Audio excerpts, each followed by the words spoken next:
Hydra facial और basic facial में जो सीरम है वो एक इम्पॉर्टेंट रोल प्ले करता है, ये गेम चेंजर भी साबित होता है। मुख्तलिफ सीरम्स मार्केट में हैं जिनमें फेशियल सीरम भी जिनको कहा जाता है और जिन्हें क्लिनिकल सीरम भी कहा जाता है। क्लिनिकल सीरम्स में उनकी परसेंटेज ज़्यादा होती है, फेशियल सीरम्स में माइनर होती है, ठीक है।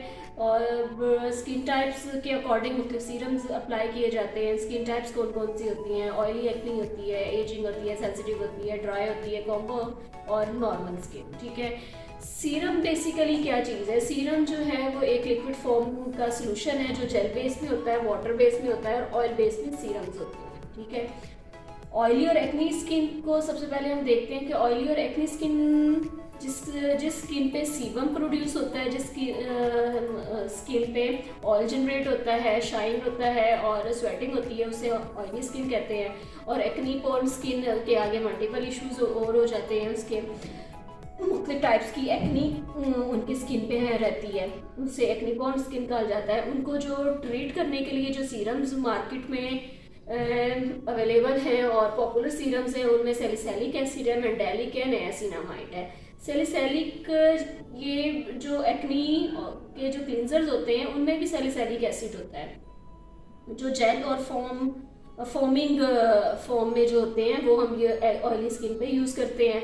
सैलिसिलिक एसिड क्या करता है? सैलिसिलिक एसिड सीबम को कंट्रोल करता है, ये बेस्ट एक्सफोलिएटर है जो ये स्किन को क्लीन करता है। हाइड्रा फेशियल में भी हम फर्स्ट सीरम जो यूज़ करते हैं वो सैलिसिलिक एसिड है, ठीक है। उसके बाद फिर मेंडेलिक एसिड है। मेंडेलिक एसिड भी एक्नी फाइटर है, ये एक्नी को जो है रिड्यूस करता है, स्किन को क्लीन करता है। और फिर नियासिनामाइड इस वजह से हम यूज़ करते हैं कि ये पोर्स के इश्यूज़ को जो है काफ़ी हद तक ही रिड्यूस करता है। ये जो दो होते हैं ये हम हाइड्रा फेशियल में यूज़ करते हैं। नियासिनामाइड आफ्टर केयर में या होम केयर रिजीम में ये दिया जाता है क्योंकि ये फिर day and night, morning and evening में ये अपनी स्किन केयर रेमेडी में ये जो क्लाइंट है उनको यूज़ करने के लिए सजेस्ट किया जाता है, ठीक है। उसके बाद एजिंग स्किन। एजिंग स्किन क्या होती है? जिसपे एजिंग लाइंस होती हैं, फाइन लाइंस होती हैं,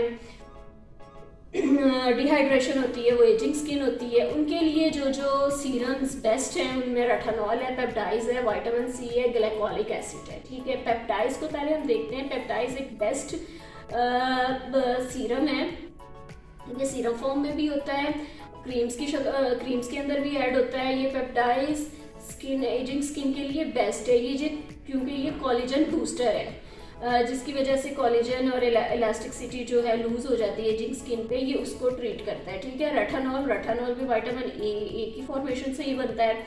ये भी स्किन की फर्स्ट लेयर जो एजिंग की वजह से काफ़ी वीक हो जाती है ये उसे ताकत देता है, ठीक है। और विटामिन सी एजिंग की वजह से इन मसले मसाइल की वजह से जो डलनेस आ जाती है या स्पॉट्स आ जाते हैं, ब्राउन स्पॉट्स, डार्क स्पॉट्स जिन्हें कहा जाता है, इन स्पॉट्स को फेड करने के लिए, पिगमेंटेशन को ख़त्म करने के लिए, डलनेस को ख़त्म करने के लिए, कॉम्प्लेक्शन को इम्प्रूव करने के लिए ये हम विटामिन सी इस्तेमाल करते हैं। और फिर जो इसमें क्लिनिकल सीरम है वो ग्लाइकोलिक एसिड है। ग्लाइकोलिक एसिड भी सुपर है एजिंग स्किन के लिए और नॉर्मल स्किन के लिए क्योंकि ये स्किन को ग्लो देता है, ठीक है। उसके बाद फिर ये हाइड्रा में हम यूज़ करते हैं। रेटिनॉल जो है ये नाइट की ही सिर्फ नाइट का ही सीरम है, ये मुख्तलिफ क्रीम्स में भी होता है, तो वो भी नाइट क्रीम्स जो होती हैं उनमें रेटिनॉल भी ऐड होता है। तो ये जो रेटिनॉल है काफ़ी स्किन को ना बाद में सेंसिटाइज कर देता है, सेंसिटिव कर देता है, जिसकी वजह से हमेशा फिर बाद में क्लाइंट को और यूज़र को ये सन ब्लॉक मस्ट है उसको इस्तेमाल करना। और इसकी एप्लीकेशन का भी एक ख़ास तरीका होता है जिसका भी हम एक उसके अलहदा उसके मुख्तलिफ ब्रांड्स के साथ हम डिस्कस करेंगे, ठीक है। सेंसिटिव स्किन क्या होती है? जिनकी स्किन पे रेडनेस रहती है, जिनकी स्किन की लाइंस शो होती हैं, हार्श केमिकल नहीं यूज़ हो सकते, वो सेंसिटिव स्किन होती है, उनके लिए ये मुख्तलिफ प्रोडक्ट्स हैं में ये सीरम्स मौजूद होते हैं। उनमें सिरामाइड्स है, सीसा है, क्लोडल ऑट है, ठीक है। उसके बाद फिर ड्राई स्किन है। ड्राई स्किन के भी बहुत से इश्यूज होते हैं। ड्राई स्किन जो डिहाइड्रेट हो जाती है, जिसके मल्टीपल इश्यूज होते हैं, पानी की कमी हो जाती है, एनवायरमेंटल इश्यूज हो जाते हैं, मॉइस्चराइज डेली ना करना, मॉइस्चर स्किन का ख़त्म हो जाता है, ठीक है। उसके लिए बेस्ट होता है hyaluronic acid. hyaluronic acid skin को इंस्टेंट हाइड्रेशन देता है, ग्लो देता है और उनके कॉम्प्लेक्शन को इम्प्रूव करता है। और फिर उसकी वजह से जो फिर ड्राई स्किन की वजह से स्किन डल हो जाती है, उसकी कॉम्प्लेक्शन को इन्हेंस करने के लिए लैक्टिक एसिड भी क्लिनिकल सीरम है। तो ये उसमें देखते हैं इसकी परसेंटेज के हिसाब से, स्किन की डिज़ायर के हिसाब से परसेंटेज इसकी यूज़ की जाती है, क्योंकि ये काफ़ी ब्लीच की तरह ये काम करता है कि आपकी स्किन की ये लेयर को ये क्लीन कर देता है। तो इसका फिर ख़ास भी इसकी एहतियात होती है और इसका भी तरीका होता है, और ये भी स्किन को सेंसिटिव भी करता है, इसलिए इसके इस्तेमाल के बाद भी स्किन पे हमेशा मॉइस्चराइज़र और सन ब्लॉक मस्ट होता है। उसके बाद फिर इसके ड्राई स्किन की वजह से स्किन सेंसिटिव भी हो जाती है। सेंसिटिविटी को उसको ख़त्म करने के लिए ये सेरामाइड्स जो यहाँ पे हमने देखा ये हम यूज़ करते हैं, ठीक है। उसके बाद फिर स्किन को क्लीन करने के लिए कोजिक एसिड ये भी हैं। कोजिक एसिड भी स्किन के कॉम्प्लेक्शन को इम्प्रूव करता है। और फिर अल्फा ऑर्बिटन है, ऑर्बिटन ये भी स्किन के कॉम्प्लेक्शन को इंस्टेंट ये इम्प्रूव करता है। ये डेली अगर वो 15 ml की जो ड्रॉपर है वो ख़त्म किया जाए और 3 मंथ्स का रेगुलर ट्रीटमेंट लिया जाए तो ये अब उसके इश्यूज ख़त्म हो जाते हैं। उसके बाद फिर आती है कॉम्बो स्किन। कॉम्बिनेशन स्किन होती है जिसका टी जोन एरिया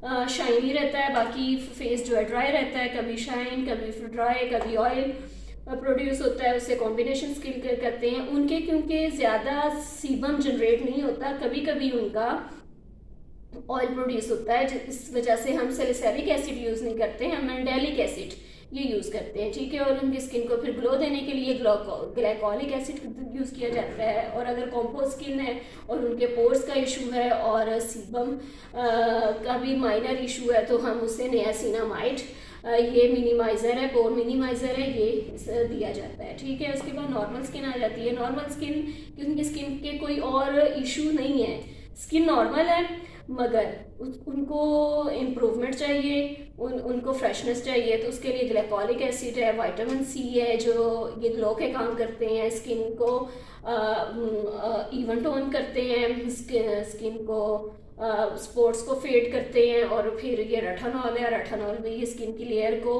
क्लीन करके उसके कॉम्प्लेक्शन को इन्हेंस करता है। एंटी एजिंग है, ये फाइन लाइंस एजिंग को आने से रोकता है। और फिर अल्फा ऑर्बिटन भी नॉर्मल स्किन को दिया जा सकता है कि उसकी स्किन के अगर कॉम्प्लेक्शन डल है तो उनके कॉम्प्लेक्शन को इन्हेंस करने के लिए, ठीक है। ये बेसिक सीरम्स हैं जो पॉपुलर सीरम्स हैं जो यूज़ होते हैं पाकिस्तान में भी और इंटरनेशनल भी। इसके अलावा भी बहुत से सीरम्स हैं जो मुख्तलिफ क्रीम्स में, क्लिनजर्स में, मॉइस्चराइज़र में ऐड होते हैं, उनको भी हम डिस्कस करेंगे। और इसके बाद फिर हम फेस मास्क की तरफ आएंगे। फेस मास्क में भी बहुत से फेस मास्क हैं जो हाइड्रा फेशियल में और बेसिक फेशियल में यूज़ होते हैं, जिनमें शीट मास्क है, जेली मास्क है, पील ऑफ मास्क है, क्रीम मास्क है, वो हम नेक्स्ट सेशन में हम डिस्कस करेंगे।